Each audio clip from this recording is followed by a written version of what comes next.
Now that we have viable vaccines against COVID-19, are you going to get the needle? And if you don't, can you resume your normal life? International editor Kim Iskyan joins me now to discuss the next battleground, immunity passports. Kim, welcome back.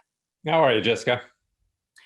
I am great. We've got this vaccine news now that looks pretty promising. The UK has already, where you live, begun dispersing the vaccine. The United States seems poised to do that.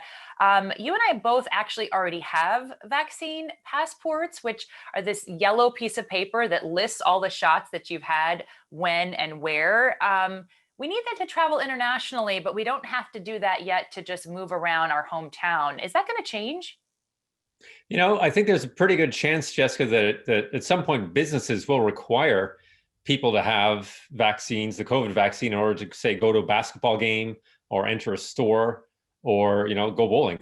There's a good chance that businesses will say, there's too much risk to us, too much liability potential if we have people who aren't vaccinated coming in here. So yeah, for people who travel internationally, it's already okay. So what? I already have to do this. But I think for a lot of people in the US, it may well come as a shock. What's interesting to me about the pushback that we've seen is it's really being framed much like the mask debate, where it's sort of liberty, it's a free country. Some people are arguing I should be free not to get the vaccine. How do you respond to that? You can not get a vaccine and you can not go to the baseball game or not go bowling and stay at home, as far as I'm concerned. I mean, in order for your kid to go to a public school, they have to have all sorts of vaccines. And vaccines, Jessica, they're really kind of a hallmark of civilized life. In the past century, hundreds of millions of people are alive who would not be alive without vaccines. And this is just part of what we do to be able to coexist on Earth together. And people who don't want to do that, as far as I'm concerned, if you don't wear a shirt, you don't wear shoes, you don't go into the McDonald's, well, you don't get a vaccine, you don't go where all the other vaccinated people are going and where they're safely kind of mingling with each other. It's interesting to me, right? Because we kind of talked a little bit about this off camera before, the idea that there are anti-vaxxers, and then there's this sort of group of COVID-19 anti-vaxxers who are making the argument, hey, it's just happened too fast. We don't know enough about the side effects. I'm not going to get it. But those are usually the people that believe in science. I would think that they would understand and accept your argument, but I'm not so sure. What's your take on that?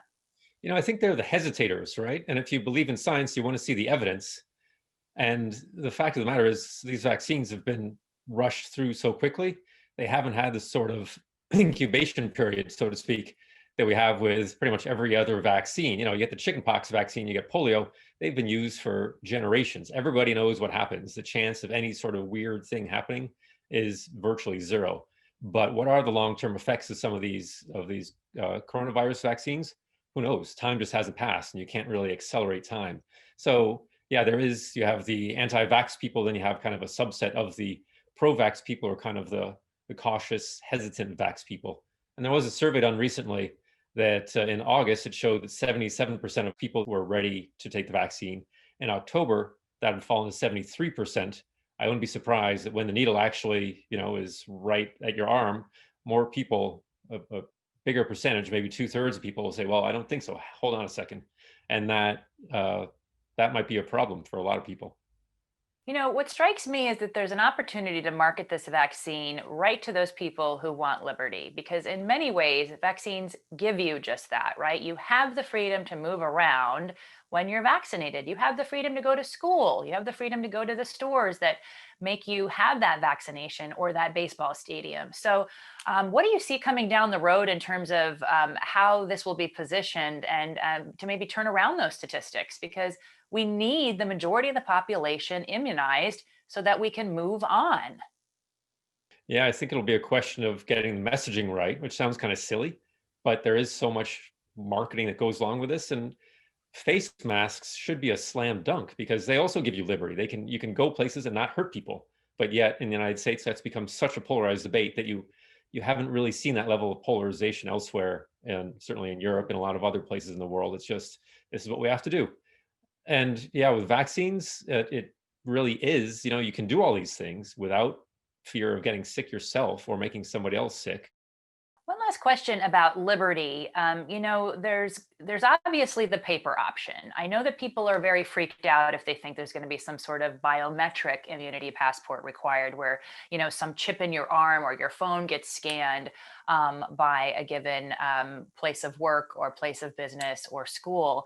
But what types of technology could really find a happy medium here? What technology could solve the problem of making people feel like their personal privacy is protected, and at the same time making sure the business or the office or the school feels comfortable that the people under its roof are safe?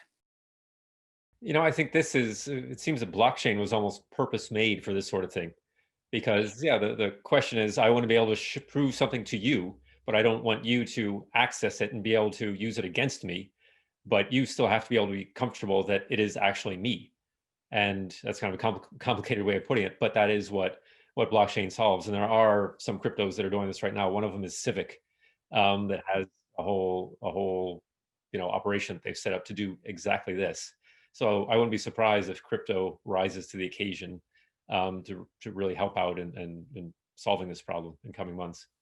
Can we invest in that right now? Can we buy that Civic? Yeah, Civic is a traded crypto, and I was actually speaking with Eric Wade recently. He's the editor of Crypto Capital, and he just recently had a chat with the CEO of the company, and they talked all about it. So that is certainly something that everybody can buy if they're set up to buy certain cryptos. That's awesome. Well, it's really neat to see technology rising to the occasion, as you put it, and really going to be an interesting ride to see how many people get vaccinated. Because if they don't, there are real economic consequences. And so much of the lower end of the US economy, in particular, is just really suffering without jobs and aid from our government. And without an open economy, it's not going to get better. We got to have the vaccine. Thanks so much, Kim Iskyan. Thanks, Jessica. And if you'd like to see much more content just like this, please subscribe to our YouTube channel. You can also find us on Facebook, Instagram, LinkedIn, and Twitter. Thanks for watching. That's all for now. I'm Jessica Stone.